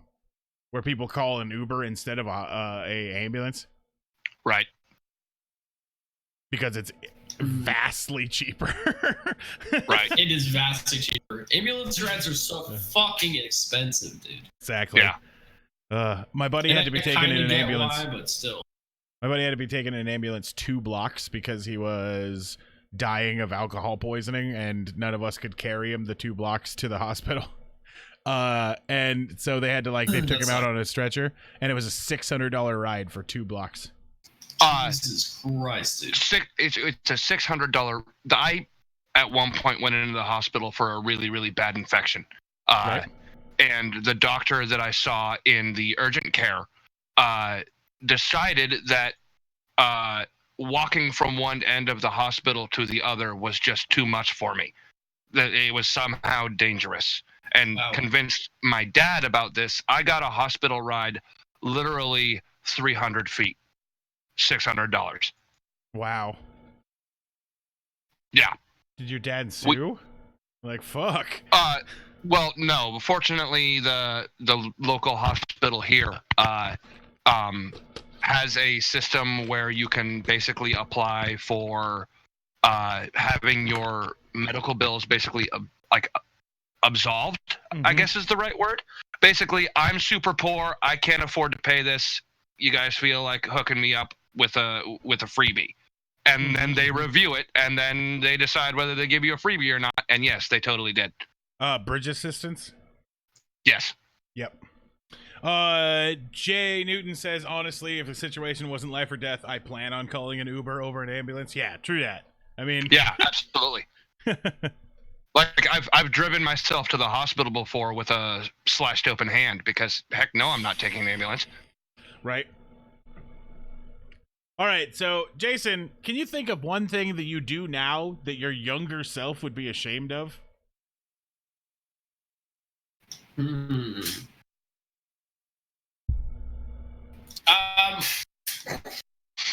Yeah, I guess. The closest thing I can definitely think about is that I am not currently a super famous rapper and I work a day job. You're all you put "don't rap" on this little question here, All right, Tim, what about you? What do you think is one thing that you do now that your younger self would be ashamed of? I'm gonna get a little bit real here. Smoking. Gotcha. It's the worst mistake I've ever made in my whole life. Was your younger self anti-smoke? Not like terribly anti-smoke, but yeah, I was. Smoking was bad. Okay. Right.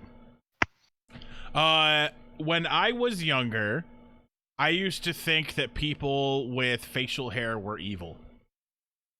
And you were wrong, or were you? I totally wouldn't have had facial hair. I thought it made them a bad guy automatically. Really? No shit. Yeah.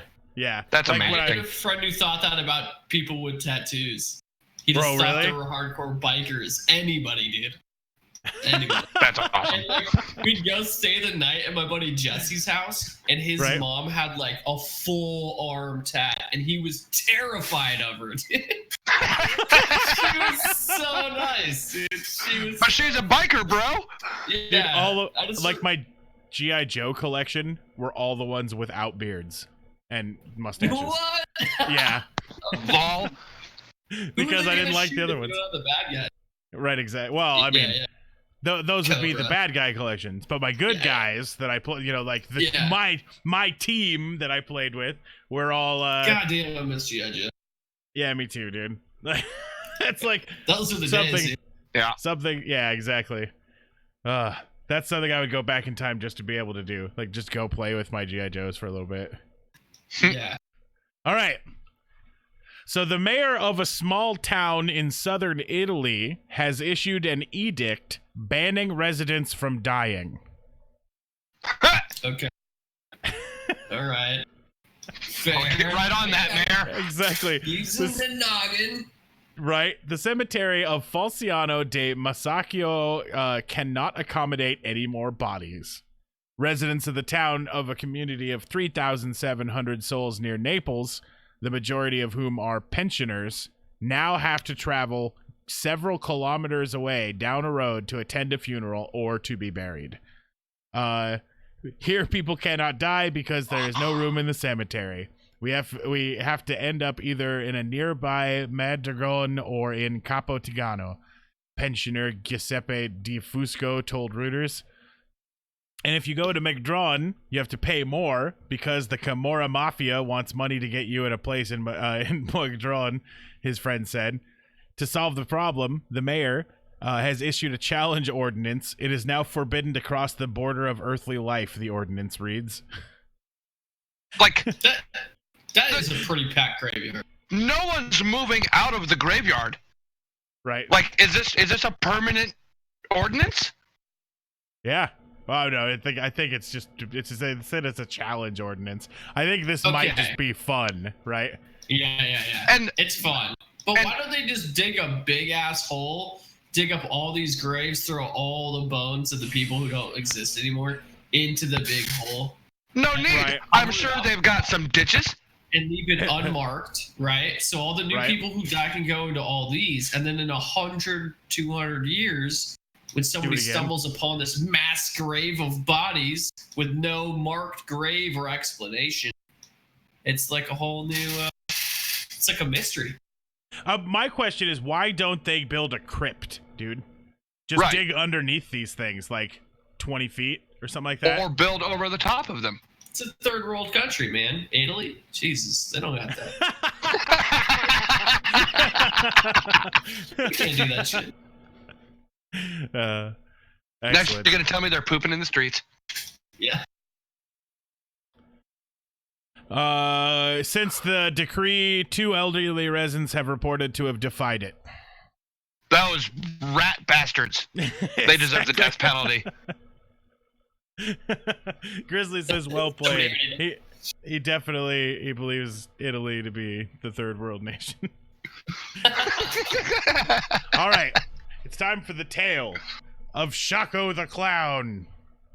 Oh, shit. So I don't believe that should be a name for a clown. No, that definitely sounds like a rapist. Yeah. A reported incident involving a stun gun wielding clown who was allegedly chasing around children resulted in an arrest of a Long Island teen, authorities say. What the fuck? Bath salts, people. Wow. Jesus Christ. Again, I'm going to go on record. I don't think that was a clown. I think that was just a man in a clown costume. Well, yeah. Are you defending clowns? Yeah, well, what he's trying to say is that clowns are peaceful creatures and they exist in nature to make you laugh. It's right? really That's their whole thing. It's really hard to find an actual clown. Nigh on impossible, I might put in. So yes, we have to preserve this precious, precious commodity. Yeah. It's like a unicorn. I think it's more like mosquitoes, and we can destroy them at will. but then we'll screw up the food chain. Yeah. Acceptable losses. What about all those things that eat clowns? Exactly. Well, yeah. Like Medusas? What if you... Okay, if you did that, we would have no more whipped cream pies. Those would just be fucking gone, dude. Gone. Right. Back to the sun. No, I know how to make a whipped cream pie. But would you have a use for it? Yeah. For my giant cocoa. Your YouTube channel? Yeah. Exactly. All right, so Christopher DeSouza, 17, of Massapequa, was charged with 5 criminal counts of possession of a weapon in the 4th degree. Nassau County police officers say that they responded to a call regarding a suspicious person in a vehicle parked on Peconic Drive Tuesday. When officers approached the vehicle to interview its driver, they allegedly observed a clown costume and a clown mask in plain sight in the passenger seat. During the subsequent investigation, it was determined that the driver was the same person involved in the alleged incident that occurred on Monday. While dressed as a clown, apparently he chased around a number of minors with a stun gun. Police say that added to the officers that they found 4 stun guns and a blackjack when they searched the car. What the fuck, dude? That's a lot of fucking stun guns. Yeah, that's so many stun guns and a blackjack. Right, exactly. Yeah, that guy just looks terrifying. Exactly. So, real quick, Mhm. I gotta wonder. So, you specifically got charged with possession of a weapon, 4th degree. Yes. What's 3rd, 2nd, and 1st? Like weapons of mass destruction? Knives, then guns, then rocket launchers. Okay. I mean, it makes sense. I don't know. I just made those up, but Yeah, it's like that's made up. all right. So a man caught on CCTV throwing a firecracker across the balcony of a Gladstone nightclub told police that he had mistakenly lit it thinking it was a cigarette. Amazing. While the How excuse, drunk were you? exactly. While the excuse sounds more like a plot from a cartoon than a legal defense, that was what Dale Douglas, Simpson's story, and his lawyer were going to stick to it. Simpson, 30, pleaded guilty to possessing explosives without authority and committing a public nuisance within a licensed premises following the August 18th incident. Wait, what the fuck? Hold on. Right. Second part I get. First part, they charge him with explosives. Yeah. I think that firecrackers are on a list of things that you just can't bring places. Yeah. Wow. That's fucking dumb. Yep. I mean, I get why. Exactly. Well, Let me say that. one, I'm pretty sure this dude was just throwing firecrackers. Yeah. I don't think But he at the accidentally same lit it as time- a cigarette. Right, but at the same time, like something like throwing firecrackers and charging it into the same fucking realm of it, like throwing explosives. You know what I mean? Or like having explosives on you. I think that's a bit fucking ridiculous. Right. Depending on, like, if he had an M80, you know what I mean, and he's like, it's a firework. I'm like, yeah, okay, you're holding part of a fucking stick of dynamite. Right. That's one thing. You know what But I I mean? mean, but I'm almost positive this guy knew what he was doing because he was sober, presumably, when he went to the nightclub, or at least more sober than when he lit it. Right. You don't find those laying on the ground in nightclubs and think, someone dropped a cigarette. You have to bring it with you. Right. Yeah, totally. No, I get that part. I think he went in there to throw a fucking firecracker. Right. Don't get me wrong. I'm okay with that charge. That was the second part of the charge. The first part of the charge was calling it an explosive.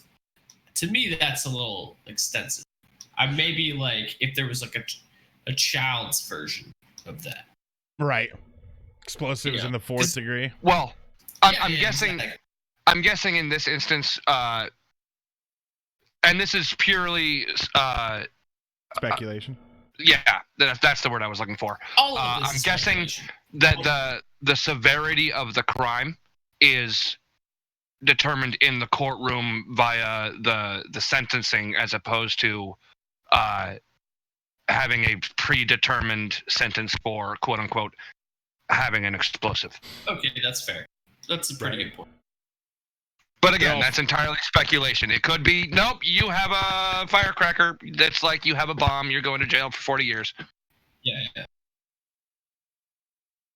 Mr. Schubert said that the explanation that Simpson had given was rather unbelievable, but Mr. Schubert being the judge, Right. but he chose not to record a conviction based on his otherwise good character. He instead ordered Simpson to pay a $400 fine. Okay. Okay. That's not bad. That's fair. Yep. For the arbitrary charge of having an explosive, you must pay $400. So what the judge just told him is, if you want to do this again, it'll cost you $400. So Exactly. basically, it's $400 every time you want to throw firecrackers at people in a nightclub. That's Yeah. awesome. I'll pay $400. All right. So, which movie or book do you think is insanely overrated, Tim? I'm about to piss a lot of people off. Me too, dude. Yeah, me too. While the show wasn't bad, I did not enjoy the Game of Thrones books in and of themselves. I don't think they were written well. That's pretty fair. They didn't hook me the way other books do. I'm an avid reader. I read a lot. And I read like half of the first Game of Thrones book and was like, I'm not enjoying this. No. Yep. It's kind of smutty. Yeah. It's like reading 50 Shades of Grey for fucking neckbeards. And frankly, in terms, I'm going all in at this point. In terms of the show, I only watched the first season because ultimately the only thing that really made the show worth it was the quality of the actors in and of themselves and that CGI dragon. And that's it. The storyline was not awesome. All right, Jason, I'm off my soapbox. Your turn to get on the soapbox and piss everybody else. Oh man, Twisty knows what I'm going at, and I know I'm gonna piss a lot of people off. But the Lord of the Rings is meh, motherfuckers. I'm sorry. Silmarillion was a good book. The Hobbit was a good book. I'll say I did not make it through the fucking Lord of the Rings. And the movies are fucking basically trash. Fellowship of the Ring, excellent movie. Second movie, fucking CGI dog shit. The third movie, 6 hours more of CGI dog shit. The Hobbit movies, even fucking worse. Like, I would have rather seen a Jason Statham's director's rendition of Lord of the Rings than that shit. Peter Jackson's garbage. Straight up. Real quick, I think I'd have to agree with you on that. I ____________________________________________________________________________________________________________ Welcome to the Illuminati, taking over the world one follow at a time. S. One. Wasn't it S? No, it's a 1. Okay, _1. Yeah, it's been a while. You guys were fucking gabbing. I'm just joking. Yeah. We were. It's almost like we were invited to gab on someone's talk show. On a talk show, right? Exactly. No, but so many _1. Welcome to the show. All right. So I would have to say, sorry, I interrupted you. You're actually go ahead and be back if you can remember. Oh no, you're fine. That's the same. Peter Jackson's garbage. And Lord of the Rings is super fucking overrated. They're okay. I'd agree with you there. They were not groundbreaking for me. I've read the books multiple times. Yeah. I've read better. Shut. Udo, your turn. I would have to say anything that starts with star and ends with wars. I knew that was coming. Yeah. I'd agree with you there. Yeah, they're definitely in every way. I just, it's just like, okay, I see what you're doing. Basically, like you were saying, like hella meh, right? Like it sits on the level of where, I mean, I have not seen the third of the first three, I have seen the original 3 movies. I have only seen 2 of the second 3 movies, and I have never seen any of the third 3 movies because I didn't like the first 3 fucking movies, right?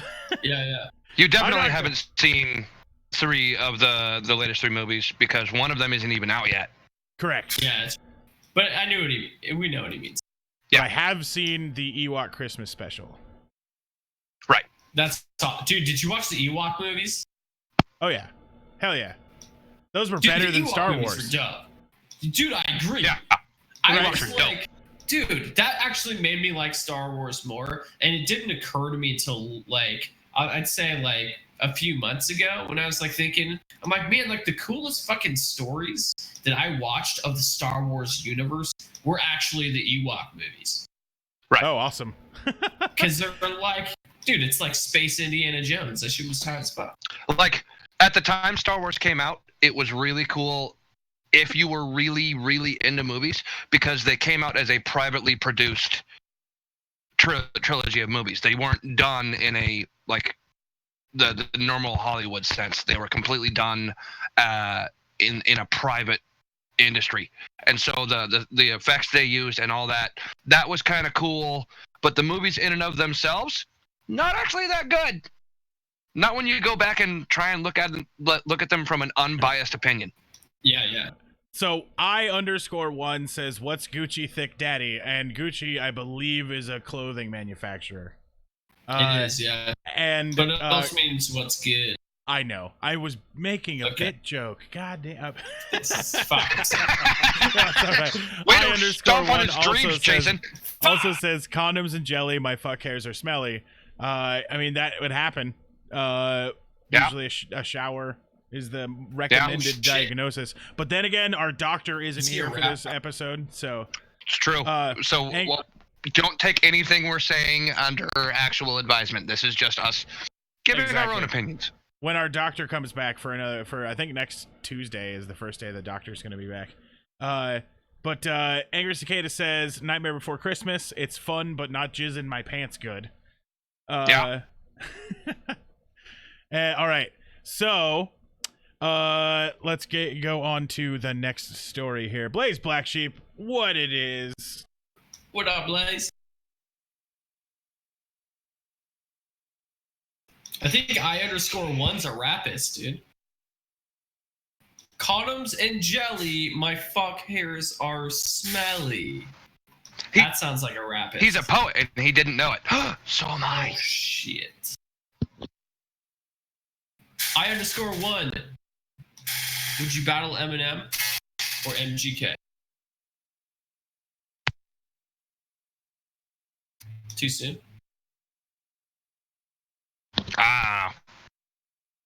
You're like, there's a bunch of internet rapper beats. Let's talk about some ghosts. Did we lose? I think we lost all volume from Udo.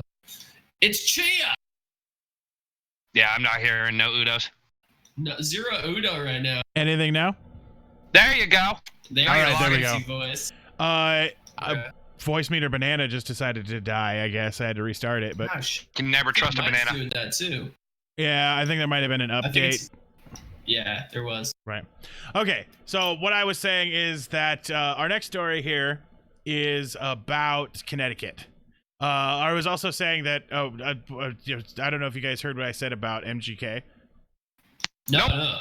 Oh, I learned who MGK is because of Eminem's diss, and I'm gonna say that I don't hate his stuff. I didn't say he's good, but I don't hate him. Yeah. I have no idea what you guys are talking about. I like his diss on Eminem. I've heard that yesterday. That was really good. I never really heard an MGK song that I like. That's my issue with him.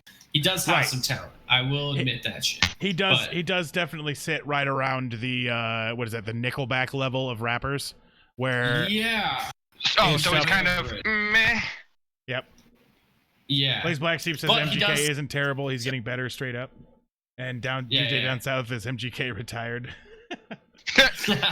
Yes. Oh, retired M. And that's definitely not true. Eminem is gonna murder MGK. Oh, retired M. I don't know. I think that they're in on it together. They've had a lot of conversation and recordings before about like MGK straight talking about how great Eminem is, just straight up like saying how awesome he is. And I think that this might be this is my conspiracy for the day, is that Eminem and MGK are working together for them to have a fake beef to artificially inflate MGK's career. That's entirely possible. Sense. Yep. Literally, the first song on Eminem's new album is talking exactly about that. Right. Like, it's like 16, it's like 9 or 10 bars in, and he's straight up like, the problem is, like, if I insult you, it's bad for me because it just makes me look like an asshole.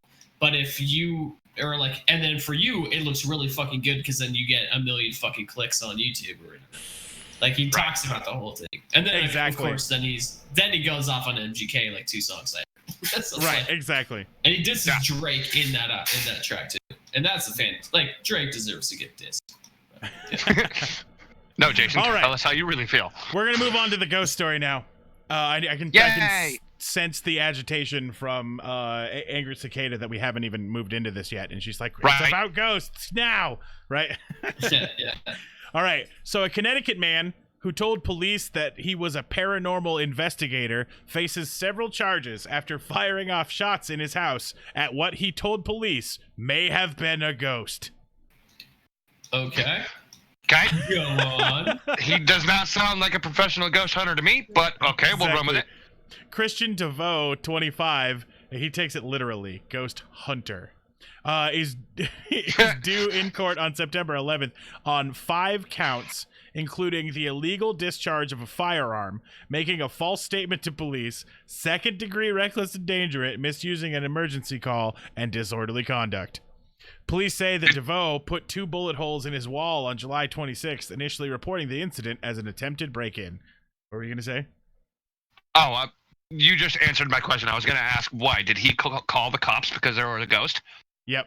He later told police that he believed the intruder was actually a spirit. DeVoe, who is free on $5,000 bond, did not immediately return any telephone calls from the news. State police told the Journal Inquirer of Manchester that DeVoe had made a similar report in 2011. What? Them ghosts are out to get him, bro. The ghosts are out to get him. Exactly. Okay, if it's not the first time, I kind of believe in them. Maybe he thought it was a gift. Yeah, maybe he believed that ghosts were coming to get him, and he had to fire a couple shots off. Yeah, he learned the ghost secrets, and now the ghosts want to silence him.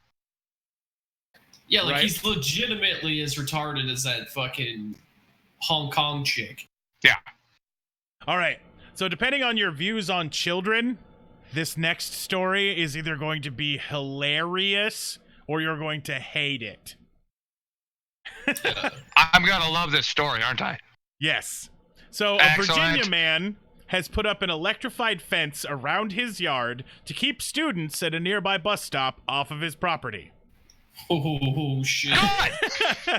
The Stanston man, who only identified himself as Brian, said he was sick of children who cursed, fought, and littered at the bus stop.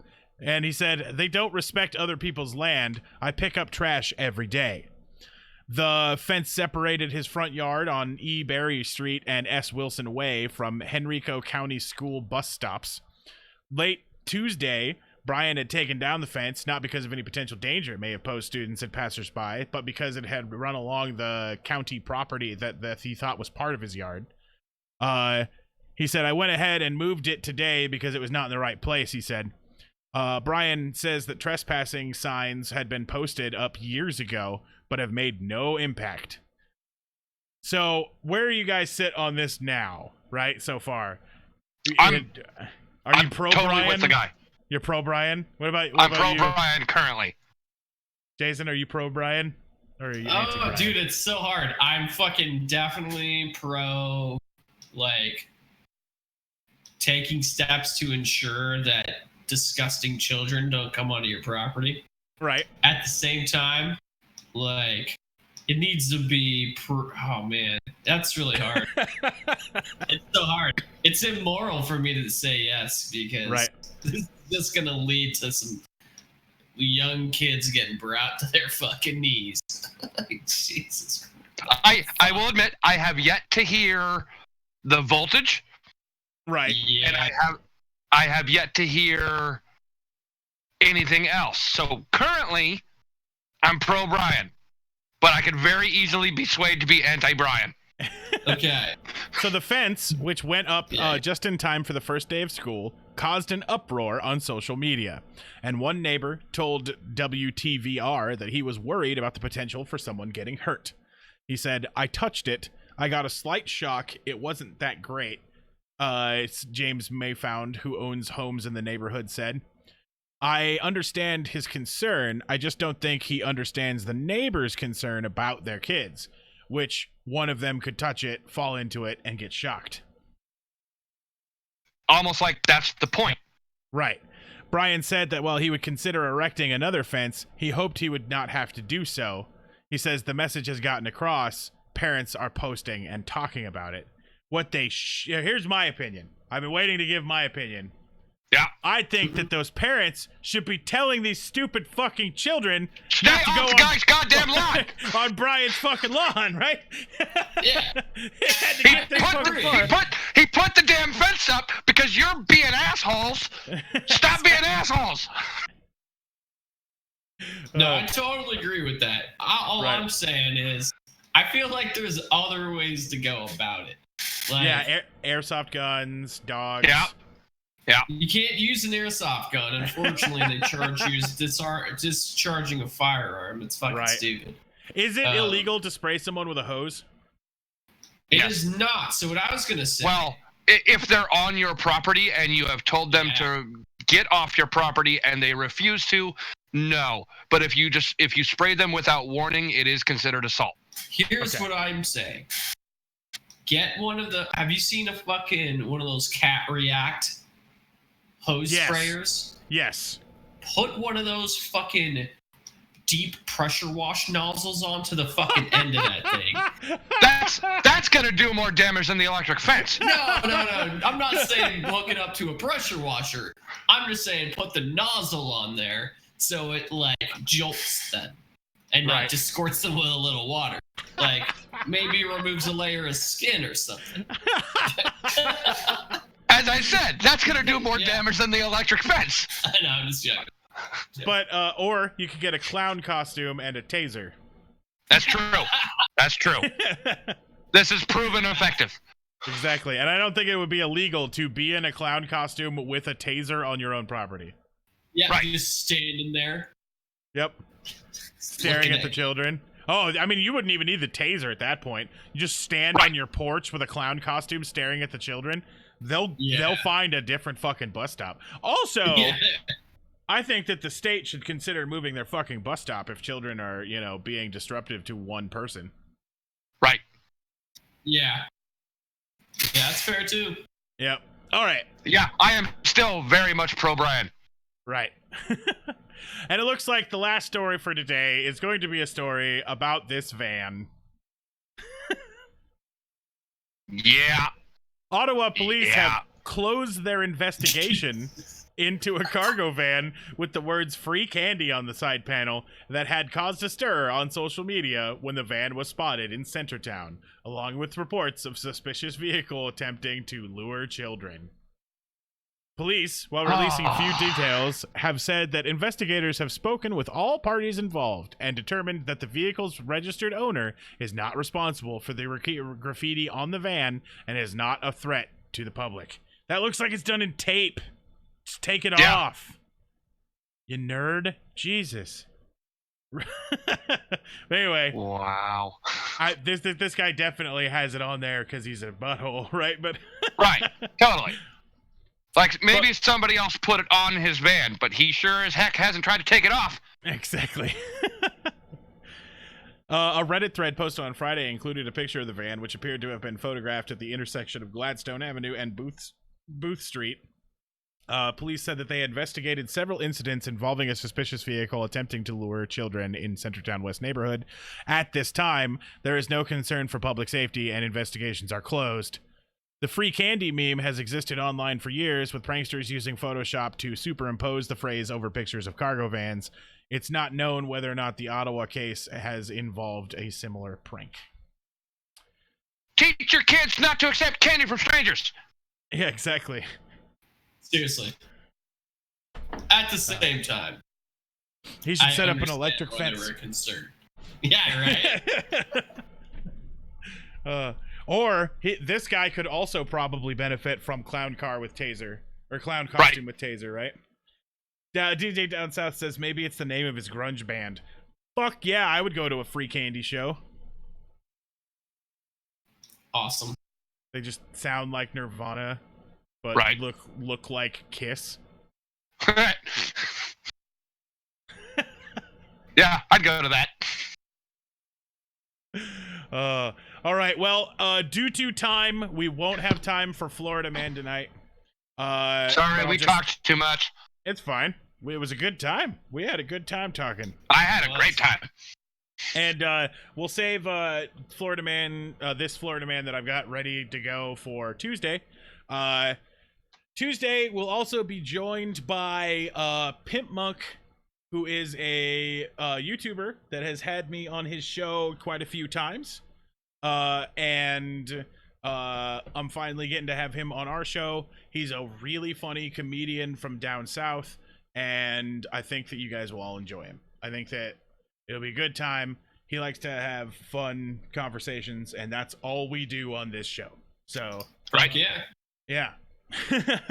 And then I think we should have Wes back next week on Tuesday. I think that it should be his first time. Exactly. And I think we're also going to have Tom back, so we might have a full house. Exactly. So, Jason, I don't know about you on Tuesday. Are you good for Tuesday? I'm good for Tuesday. Cool. So it may be another 4-person show, or it's very likely that we might not have Wes again, because once kids get sick, they get sick for quite a long time. So yeah, it may be the Doctor, Jason, and Pimp Monk on Tuesday's show, and there will be no show Thursday. I will be in the woods playing pretend. So yeah. In fact, Jason, you should consider. You want to come to the woods and play pretend? Which day? Sorry. The next weekend. Not this weekend, but the following. Yep. Correct. Grad party. I thought that was 2 weekends from now, or 2 weeks from now. Yeah, we're talking. Yeah, you're right. It is. Calendars are hard. Wait, what's going on in the woods? I'm down. Let's do it. Yes. Afterworlds, dude. Let's do it. All right. Blaze says, wait, what's happening out in the woods? It is the local live-action role-playing game that I own and operate, the Fall Adventure, and shit is gonna be cool. So, if you're we're gonna go on an adventure. Hit me up, and I'll send you what's going on, and you can take a look at it, see if you're interested. But with that said, I think that we are going to find somebody to raid. Ready. Would you find somebody to raid? Would you find somebody to raid? Let's see. If you have any I'm always a fan of raiding Shada, because he always gets a kick out of my name. Right. Is he on? I have no idea. He totally is, and he's playing Scum. Fuck, I could play Scum with Chada. Scum is dope, by the way. Should, dude. Are you liking it? I am loving it. It's got all the things that I liked about DayZ. Yeah, it's got everything I liked about DayZ, with a fresh flavor and way better coding Mechanics. Yeah. Damn it. Like, you remember how in DayZ you'd fire a gun and it would feel like you were like time traveling because you pulled the trigger? I don't know if you know what I mean. Like, you have no idea where those bullets are going. And, yeah, totally. It's just it was so resource intensive that. Well, that and I mean, on the server end. Yeah, dudes would die like 3 seconds after you shot them. Right? Like, they'd just be like, and then fall over after they were firing at you and you thought you were dead. Or the opposite, you're firing at someone and thought you were still winning, but you actually died 3 seconds ago. Right. That happened a lot. But anyway, let's just go check it out here with what Chad is playing. So. Chatta comedian. Here we go. Is Scum on Steam? It totally is. And we can get a private server. Damn it. Okay, I'm gonna wait. I'm still gonna wait. Yep, exactly. But take a look at it here. I have to. I'm broke. Yeah, I already know I want to buy. All right. Yeah. All right, everybody. Thanks for joining. Oh, yeah. It's been a super fun show, and I'll see you guys Tuesday. Thanks, guys, for joining me. All right. Yeah, I need to wait till we can